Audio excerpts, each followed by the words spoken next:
आदाब।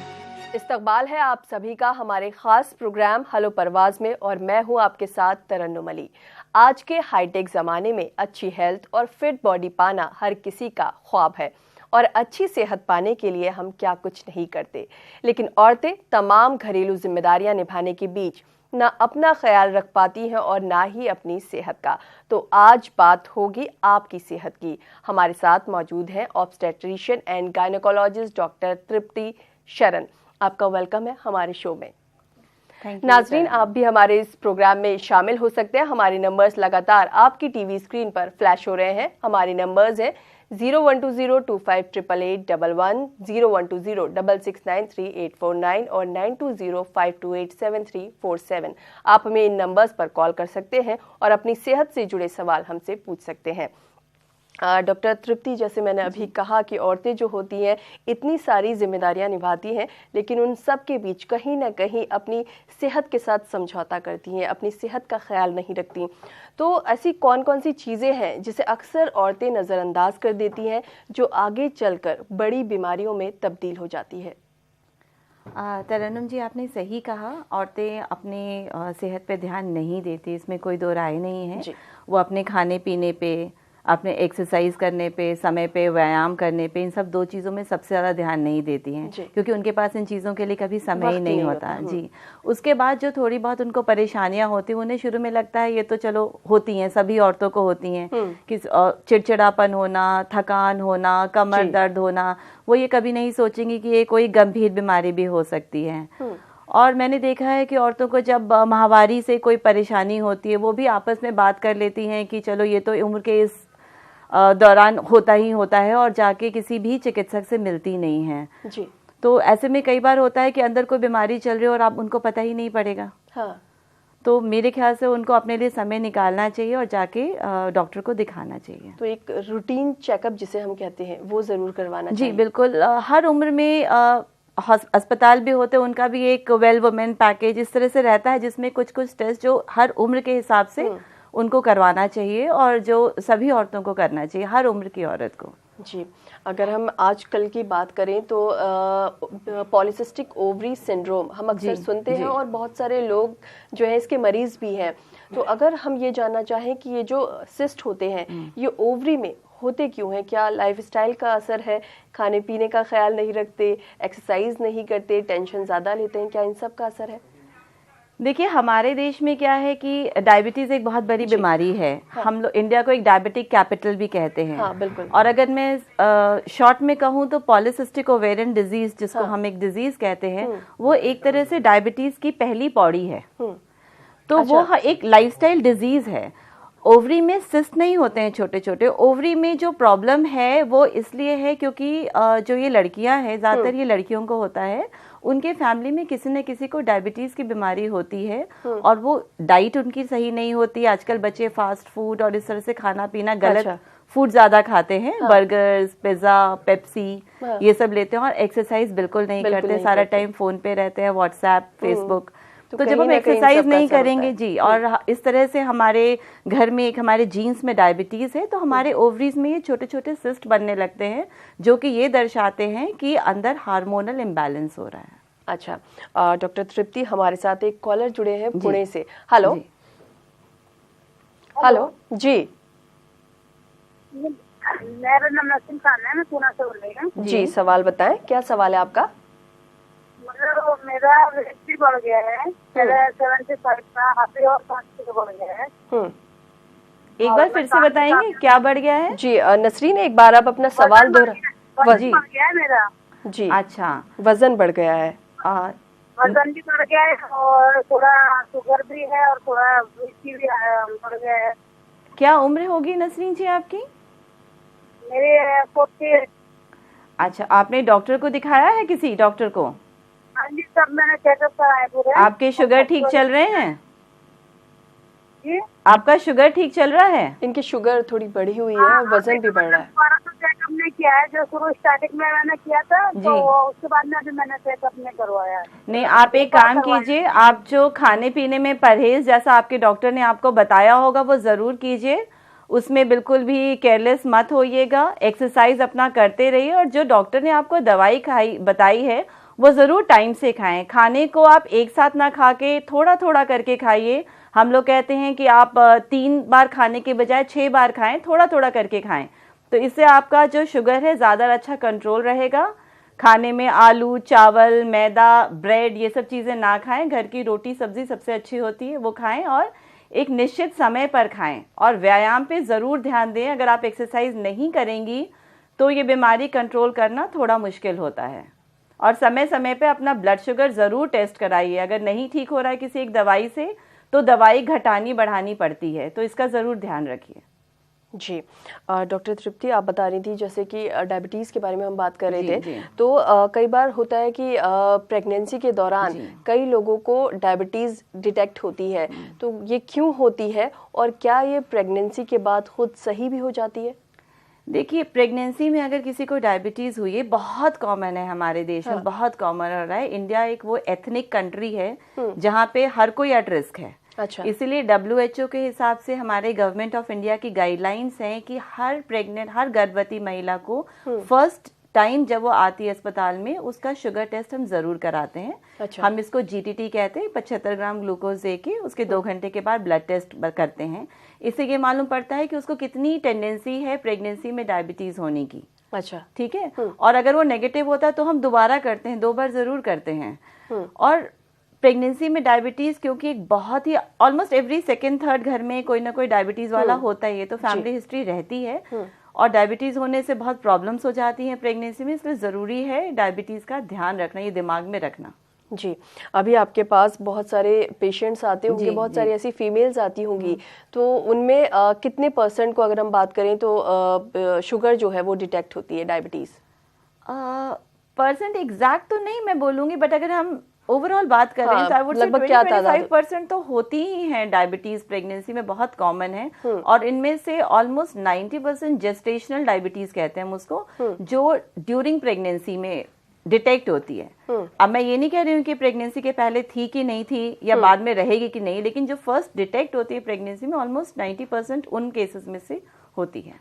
जी, जैसे हम पॉलीसिस्टिक ओवरी के बारे में भी बात कर रहे थे, तो क्या ये जो पॉलीसिस्टिक ओवरी सिंड्रोम है ये हार्मोन्स के गड़बड़ाने की वजह से होता है? जी, क्या होता है ना कि जब हम वेट पुट ऑन कर लेते हैं पॉलीसिस्टिक ओवरी में, आपको एक इंसुलिन रेजिस्टेंस हो जाता है बॉडी में। जैसे एक दरवाजा है, आपको उसको वो जाम हो गया है तो खोलने के लिए आप ज्यादा धक्का देंगे, है ना। वैसे ही जब बॉडी में इंसुलिन रेजिस्टेंस होता है, चाहे वो आपकी जीन्स की वजह से हो, आपकी फॉल्टी लाइफस्टाइल की वजह से हो, स्ट्रेस की वजह से हो, या खाने पीने की वजह से हो, या प्रेगनेंसी की वजह से, तो हमारे जो पैनक्रियाज होते हैं उनको ज्यादा इंसुलिन निकालना पड़ता है वही काम करने के लिए। ठीक है। तो शुगर्स कई बार आपके normal at the cost of high insulin आते हैं। अच्छा। तो ये जो हाई इंसुलिन लेवल हमारे बॉडी में होते हैं, ये हमारे ओवरीज में हार्मोनल इम्बैलेंस कर देते हैं। थोड़े ज्यादा मेल हार्मोन्स हो जाते हैं, फीमेल हार्मोन्स की तुलना थोड़ी कम हो जाती है उसके कंपैरिजन में। इसकी वजह से उनको मोटापा होने लग जाता है, बाल वाल आने लग जाते हैं, पीरियड्स इरेगुलर हो जाते हैं। तो इन सब का सबसे अच्छा इलाज है डाइट कंट्रोल करना और एक्सरसाइज करना, क्योंकि आपने जीन्स आप बदल नहीं सकते और ये लाइफ टाइम प्रॉब्लम है, ये तो आपकी जीन्स है, रहेंगी। जी। सो लाइफस्टाइल मैनेजमेंट उम्र की लड़कियों को ज्यादा होता है? यूजुअली क्या होता है, हमारे पास लड़कियां आती जब उनके पीरियड्स में प्रॉब्लम आने लगती हैं, या फिर यंग गर्ल्स हैं, बहुत ज्यादा पिंपल्स आ रहे हैं, बहुत एबनॉर्मल हेयर ग्रोथ हो रहा है, तो ऑब्वियसली वरिड हो जाते हैं, चिंता करते हैं, हमारे पास आते हैं। तो उस टाइम हम कुछ टेस्ट करते हैं, और टेस्ट करना बहुत जरूरी भी नहीं होता, ये क्लिनिकल डायग्नोसिस होती है। अच्छा जी। और पॉलीसिस्टिक ओवरी के सिम्टम्स क्या होते हैं? अगर कोई डॉक्टर के पास नहीं गया है और उसने नहीं चेकअप कराया, उसे मालूम ही नहीं है कि पॉलीसिस्टिक ओवरी सिंड्रोम कुछ होता भी है या उसको है, तो उसको कैसे मालूम चलेगा? जो सिम्टम्स आपने बताया है कि हेयर ग्रोथ हो जाती है, पिंपल्स हो जाते हैं, इसके अलावा और क्या सिम्टम्स हैं? में इरेगुलरिटी, मतलब पीरियड कई बार चढ़ के हो जाते हैं, टाइम पे नहीं आ रहे हैं पीरियड्स, और आ रहे हैं तो बहुत कम हो रहे हैं। और मेरे ख्याल से इलाज, क्योंकि इसका लाइफस्टाइल मॉडिफिकेशन है, तो हम सबको समझाना चाहिए कि सभी लड़कियों को खाने पे ध्यान देना है और एक्सरसाइज टाइम पे करना है। इसके अलावा एक होती है जेनाइटल टीबी। जी, आजकल इसके भी बहुत ज़्यादा मरीज हैं और औरतें खासकर इससे बहुत ज़्यादा परेशान है, तो ये जेनाइटल टीबी क्या है? ट्यूबरकुलोसिस हमारे कंट्री में बहुत ज़्यादा कॉमन है। जब ये यूट्रस ट्यूब्स और ट्यूब्स को अफेक्ट करता है तो उसको हम जेनाइटल ट्यूबरकुलोसिस कहते हैं। जब यूट्रस पे सिर्फ होता है तो उसे ब्लीडिंग वगैरह ज़्यादा होती है महिलाओं को। ट्यूब्स में होता है तो ट्यूब्स ब्लॉक होने की टेंडेंसी होती है। तो अगर हम एक टीबी के सिम्टम्स जो होते हैं, लॉस ऑफ वेट, वजन नहीं बढ़ रहा है, भूख चली गई, बुखार हो रहा है, इन सब को छोड़ भी दें तो अगर सिर्फ जेनाइटल ट्यूबरकुलोसिस की बात करें तो सबसे ज़्यादा प्रॉब्लम होती है कि उससे बच्चा नहीं होने के चांसेस होते हैं, ट्यूब्स बंद होने के चांसेस होते हैं। वो सबसे बड़ी चीज़ है, इसीलिए इसके लिए थोड़ा सा प्रिकॉशन रखना है, डॉक्टर को दिखाना है अगर पीरियड्स में कोई प्रॉब्लम हो रही है या फिर घर में आपको किसी और जगह फेफड़ों का टीवी है कुछ है तो इस बात का ध्यान रखना है। जी, एक कॉलर हमारे साथ हैं तेलंगाना से। हेलो हेलो हेलो जी जी, ये जी सवाल बताएं। मेरी लड़की है जी, लड़की के बारे में बात करना है जी जी। मेरी लड़की है, वो उसको पीरियड स्टार्टिंग से नहीं है पीरियड। उसको पीरियड स्टार्ट नहीं हुआ? हाँ, थोड़ा फर्स्ट वो 11 साल की थी, थोड़ा थोड़ा थोड़ा दिखा, फिर 1 साल के बाद फिर थोड़ा दिखा। जी, कितनी उम्र है अभी उसकी, आपकी लड़की की? अब उसकी 17 है। 17 इयर्स की हो गई है। हाँ, चेहरे पे बाल आ रहे हैं जी जी। ज्यादा। आपके घर में किसी को डायबिटीज की बीमारी है? आपके परिवार में, आपके पति के परिवार में? जी नहीं, किसी को भी नहीं है। आपने किसी डॉक्टर को दिखाया? सबसे पहले जाके आपको डॉक्टर को दिखाना चाहिए। वो उसका एक अल्ट्रासाउंड करा के देखेंगे अंदर यूट्रस, जो बच्चेदानी है, ओवरीज हैं, वो सब ठीक है कि नहीं, और एक बार एग्जामिन करके देखेंगे डॉक्टर, उसके बाद आपको बताएंगे। मेरे ख्याल से बहुत ज़रूरी है कि आप उसको लेकर जाएं और दिखाएं। जी, जैसे आप बता रही थी कि ट्यूबरकुलोसिस के बारे में बता रही थी, जेनाइटल ट्यूबरकुलोसिस, तो यूट्रस में जो ट्यूबरकुलोसिस होता है ये कितना ख़तरनाक हो सकता है किसी के लिए भी? अलग से यूट्रस की बात नहीं है, ये ट्यूबरकुलोसिस तो खतरनाक किसी के लिए वैसे भी हो सकता है ना। आपके इन्फेक्शन इतना बुरा है, ये आपको चेस्ट पेन है, इतनी दवाइयाँ लेनी पड़ जाती हैं, तो बुरा तो है। पर अगर बच्चेदानी में और ट्यूब में है तो उसका मेन खतरा आपकी बच्चे पैदा करने की क्षमता पे होता है और ज्यादा ब्लीडिंग होना, उससे आपको अनीमिया हो गया और खून की कमी होगी। तो ये दो चीजें उसकी बहुत मतलब जरूरी है जेनाइटल ट्यूबरकुलोसिस की, अगर मैं सिर्फ बात करूं तो। डॉक्टर तृप्ति, आपसे और भी जानेंगे और भी बात करेंगे सेहत से जुड़ी हुई। यहाँ पर वक्त हो गया एक छोटे से ब्रेक का। नाजरीन, आप भी हमारे इस प्रोग्राम में शामिल हो सकते हैं। हमारे नंबर्स लगातार आपकी टीवी स्क्रीन पर फ्लैश हो रहे हैं। आपको करना सिर्फ इतना, अपना फोन उठाइए, हमारे नंबर्स बुलाइए और कहिए। डॉक्टर तृप्ति, अक्सर हम सुनते हैं एमेनोरिया, तो ये क्या है और इसके सिम्टम्स क्या हैं? अमेनोरिया का मतलब ही होता है महीना नहीं आना, माहवारी नहीं आने को अमेनोरिया कहते हैं। अगर एक बार माहवारी आ चुकी है और उसके बाद नहीं आती है तो उसको हम सेकेंडरी अमेनोरिया कहते हैं। अगर किसी को कभी माहवारी शुरू ही नहीं हुई उसको प्राइमरी अमेनोरिया कहते हैं। दो चीज़ों में इसलिए बांटते हैं क्योंकि उनके कारण फर्क होते हैं। जी, प्राइमरी अमेनोरिया यूजुअली जो लड़की है उसके हार्मोन्स या उसकी जो स्ट्रक्चर्स है, उस बनावट में, बच्चेदानी की ओवरीज, उसमें डिफेक्ट की वजह से हो सकता है।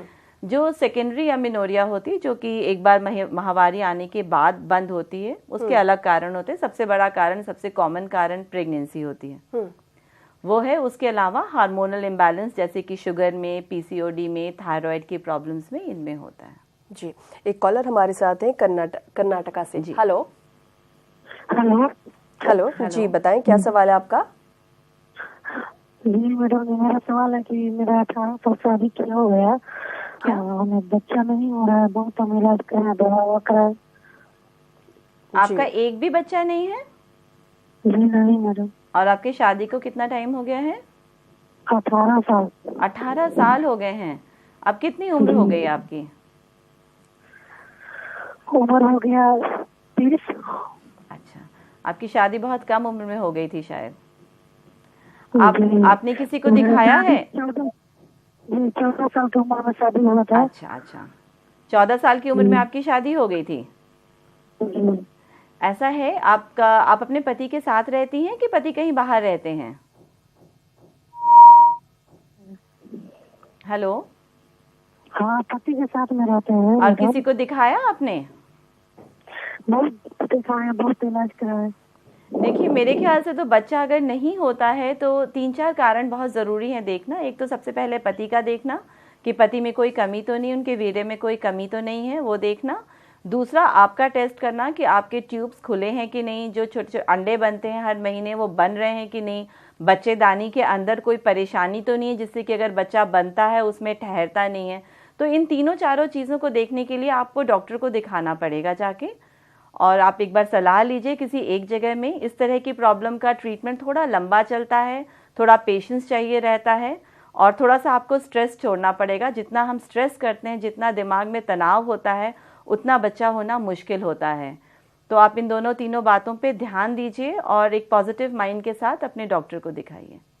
जी डॉक्टर तृप्ति, अक्सर हम सुनते हैं इनफर्टिलिटी के बारे में, तो ये आजकल बहुत ज़्यादा लोग जो है इससे परेशान हैं, तो इसकी क्या वजह है? मेट्रो सिटीज़ में रहने की वजह से ये है या फिर से लाइफस्टाइल यहाँ पर जिम्मेदार है? देखिए, लाइफस्टाइल और स्ट्रेस बहुत जिम्मेदार होता है हर चीज़ के लिए। जो औरतें होती हैं, फीमेल्स हैं, उनके सारे हार्मोन्स दिमाग से आते हैं। अच्छा। ब्रेन से, पिट्यूटरी ग्लैंड से। तो हम जितना स्ट्रेस करते हैं उतना मुश्किल होगा। आपने सुना होगा लोगों को बच्चा नहीं हो रहा होता, वो अडॉप्ट कर लेते हैं, उसके बाद नेचुरली बच्चा हो जाता है।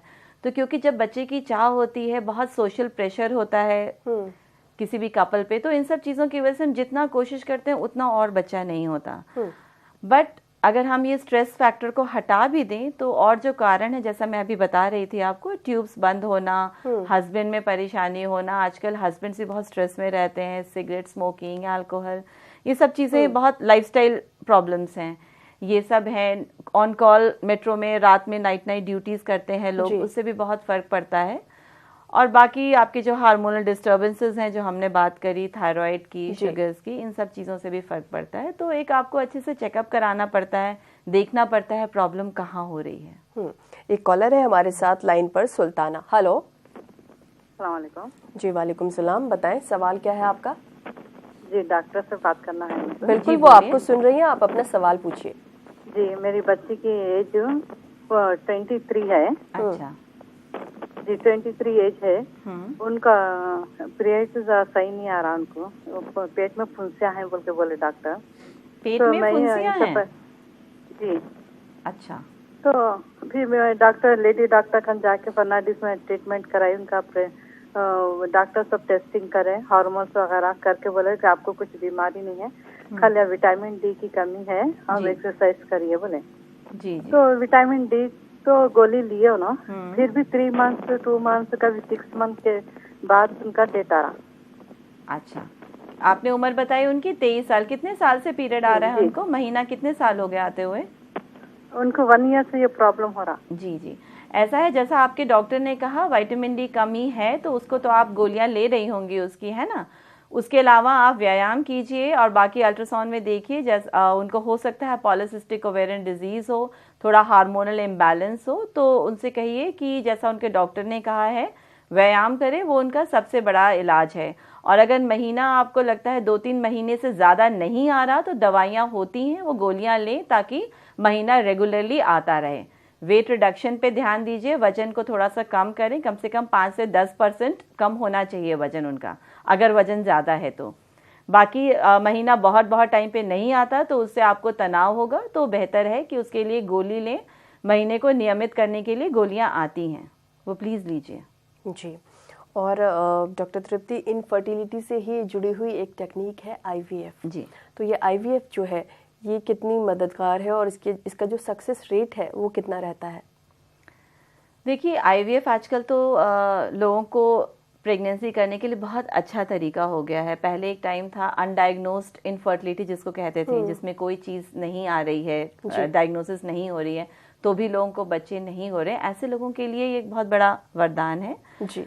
अब जहाँ तक इसकी सक्सेस रेट की बात करते हैं, डिफरेंट लैब्स का अपना सक्सेस रेट होता है। आप ये मान के चलिए इनका 25-35% होता है। अच्छा। किसी भी एक महिला के एक साइकिल में सक्सेस रेट इतना ही होता है, 25-30%। ज़रूरी नहीं है किसी की शादी हुई तो पहले महीने में उसको बच्चा हो ही जाए, ऐसा ज़रूरी तो नहीं है।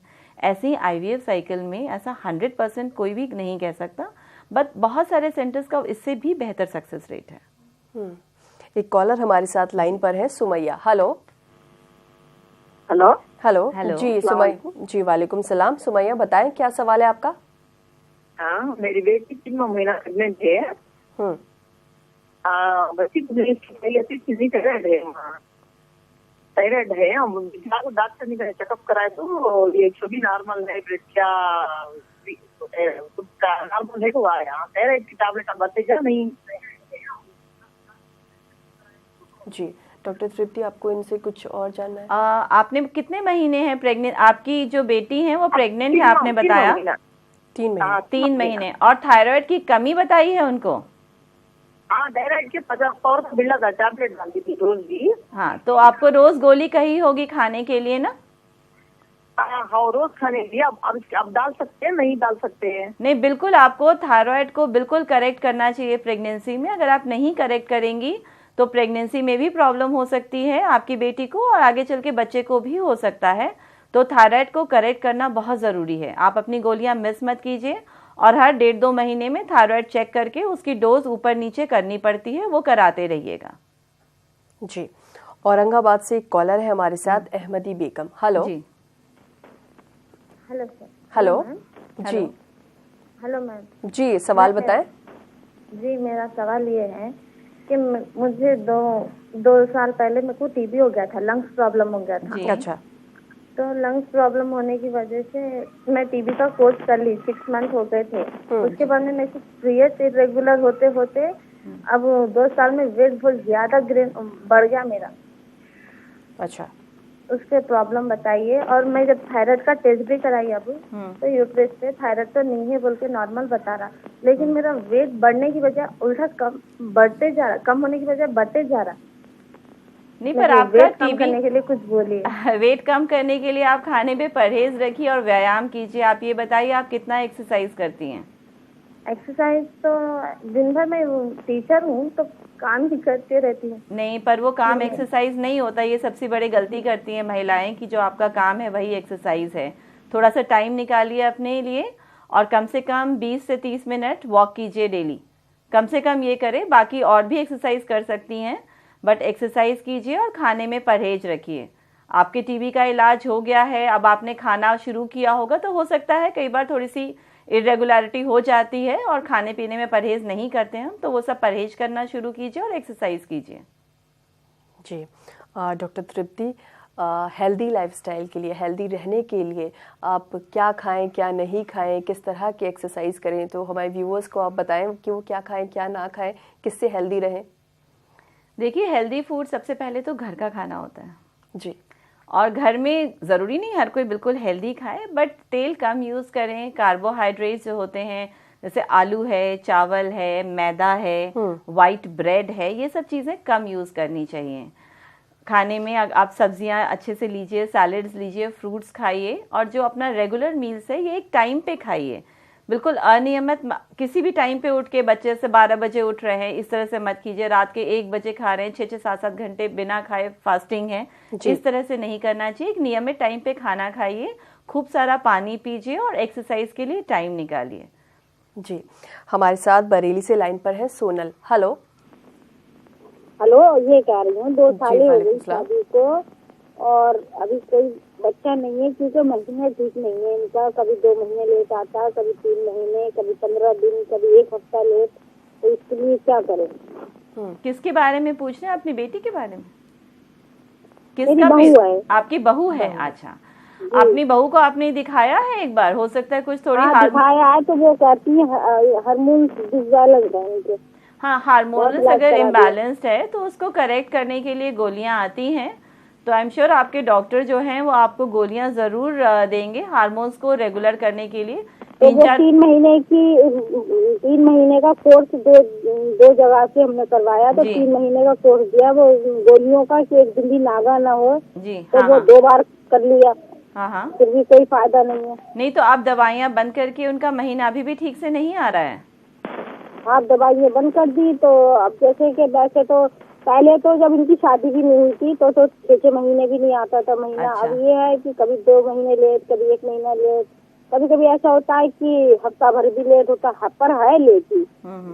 आप उनको पहले तो पीरियड्स रेगुलर करने के लिए जो दवाइयाँ हैं वो खिलवाइए, और उसके बाद अगर तब भी प्रेगनेंसी नहीं हो रही है तो एक बार देखिए, कई बार हम अंडा बनने की दवाइयाँ देते हैं और उसको खाने के बाद फिर एक राइट टाइम पे कहते हैं हस्बैंड से कांटेक्ट रखने के लिए। और इस तरह से जो फर्स्ट स्टेप होता है उन महिलाओं का जिनको बाकी दवाइयों से फायदा नहीं हो रहा, तो ये करना पड़ सकता है। पर इसके पहले उनको अपनी ट्यूब्स की जांच और हस्बैंड की जांच जरूर करा लेनी चाहिए। किसी भी हायर लेवल ऑफ मतलब नेक्स्ट स्टेप पे जाने से पहले ट्यूब्स की जांच बहुत ज़रूरी है और हस्बैंड की जांच, उसके बाद ही आप आगे ट्रीटमेंट लें।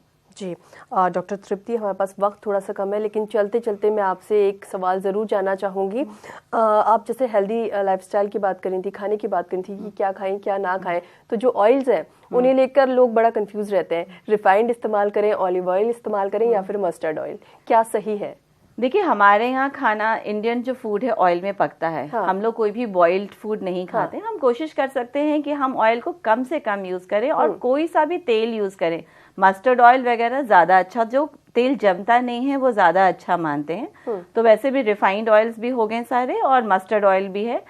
सबसे ज़रूरी चीज़ है कि एक तेल, फ्राइड तेल को बार बार फ्राई ना करें, उसको ट्रांस फैट आता है, वो सबसे खतरनाक होता है, वो ना यूज़ करें। बहुत सारे तेल में फ्राई करके उसको तेल को बचा के हम रख लेंगे, ज़्यादा पैसे खर्च करेंगे डॉक्टर को दिखाने में और इलाज कराने में। तो यानी कि जो ऑयल इस्तेमाल करें वो कम से कम इस्तेमाल करें और उसके बाद उसको फेंक दीजिए, लालच मत कीजिए रखने। डॉक्टर तृप्ति, वक्त थोड़ा सा कम है, आप यहाँ हमारे स्टूडियो में आई और तमाम कॉलर्स के सवालों के जवाब आपने दिए। आपका यहाँ आने के लिए बहुत बहुत शुक्रिया। थैंक यू तरन्नुम। नाजरीन, कल हमारे साथ हेलो परवाज में होंगी फिजियोथेरेपिस्ट डॉक्टर वर्षा, तो देखना मत भूलिएगा हेलो परवाज। फिलहाल हमें दीजिए इजाजत, आदाब।